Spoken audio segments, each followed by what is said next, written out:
maraming problema, pero mas mabilis tayong lumipat.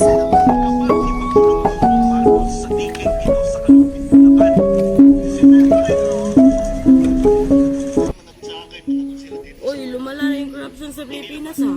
Sus, normal naman yun, guys. Tingnan niyo. Ice, dahil yan ice week.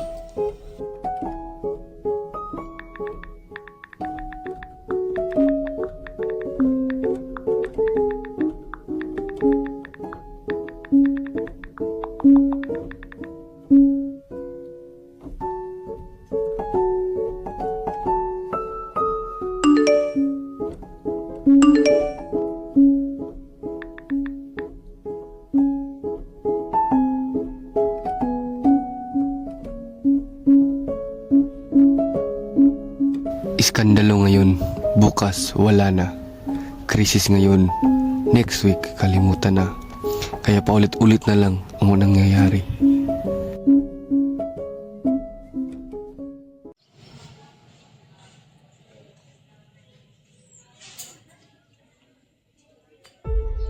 Sir Rizal once said, "There can be no tyrants where there are no slaves."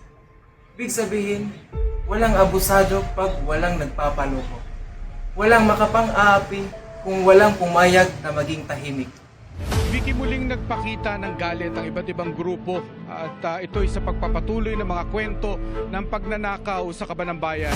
When we ignore corruption, when we forget environmental disasters, when we re-elect officials with plunder cases, when we treat serious issues like jokes, we become the slaves that Rizal warned about.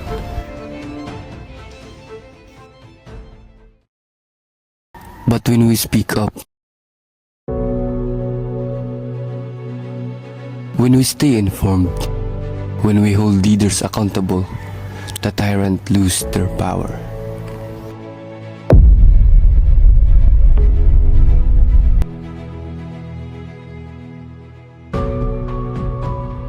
Being active citizen doesn't require riots. It starts with remembering, questioning, and caring. Rizal fought with his pen. Today, our voices is our weapon.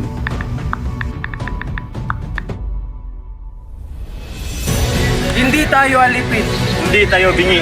Hindi tayo bulag. Hindi lahat pwedeng i-move on. Lalo na sa isyong bayan.